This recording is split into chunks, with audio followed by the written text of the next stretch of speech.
Good evening. My name is Melissa Jones, and this is my presentation of Let's Get Technical. My audience this evening is Chris Jones. Pamela Brown. Murray Brown. and my son will be handling the video recording. Well, tonight we're going to go over technical aspects of financial assistance. So we'll be going over how to apply for financial assistance, keywords, acceptable documentation, and finally just the process of what you have to do to apply. Financial assistance is a program through the hospital that allows patients to provide proof of financial hardship where they can reduce their medical expenses to the hospital.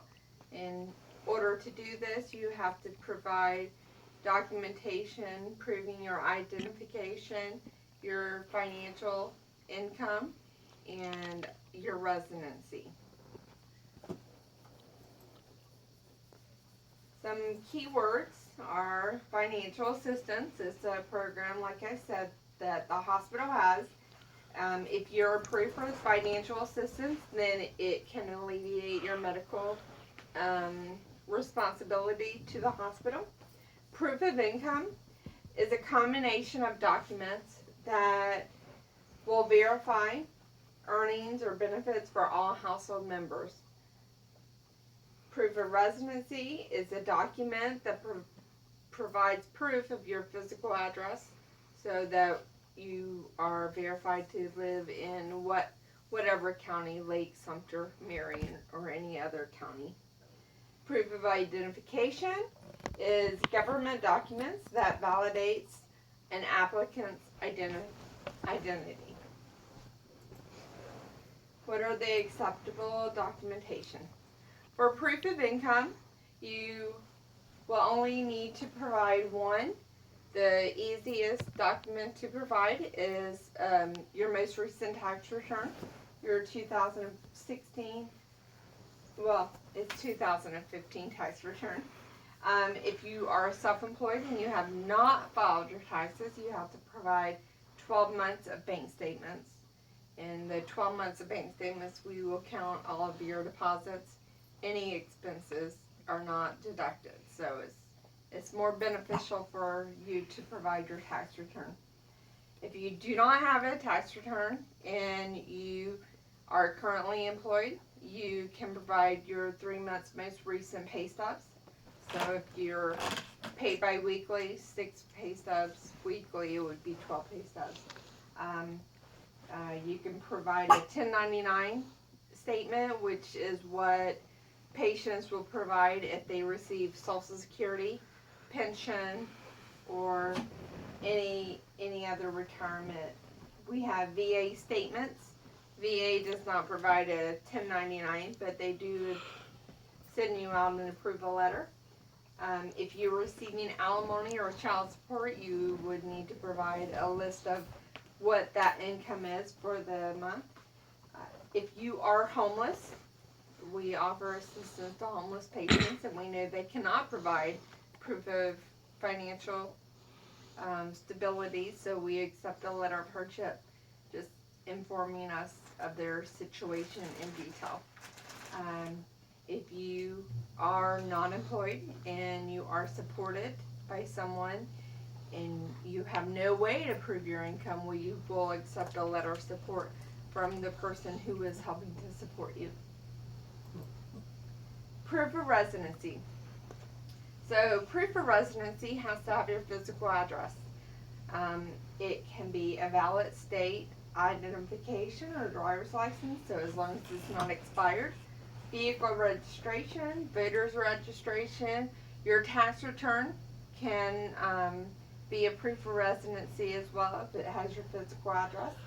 Your auto or home insurance, a utility statement, mortgage statement, or rental agreement, If you don't have any of that, you can provide official mail that is sent to you. Some patients receive food assistance from the government, so any approval letter received from the Department of Children and Families or any legal correspondence received from an attorney is acceptable.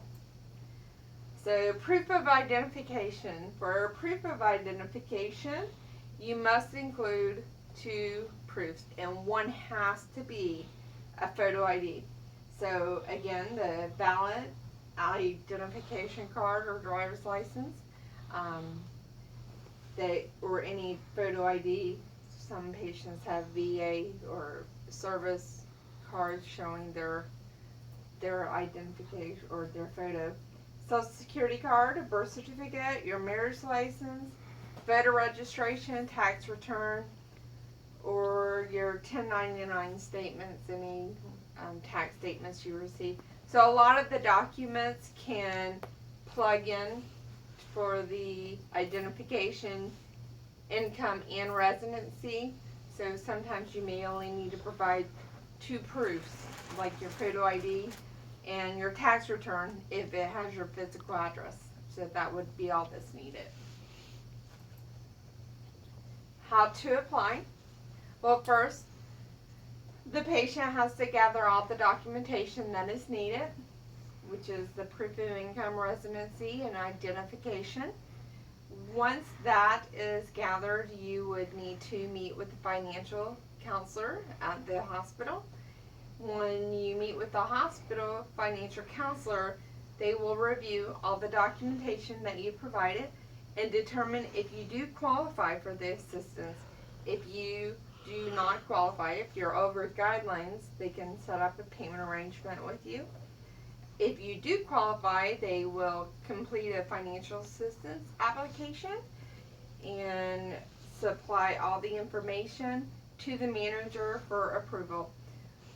So once the manager approves the application, the patient will receive an award letter in the mail, and your account will be adjusted to a 0 balance if you meet all guidelines. So that is just a summary of how to apply for financial assistance with the hospital.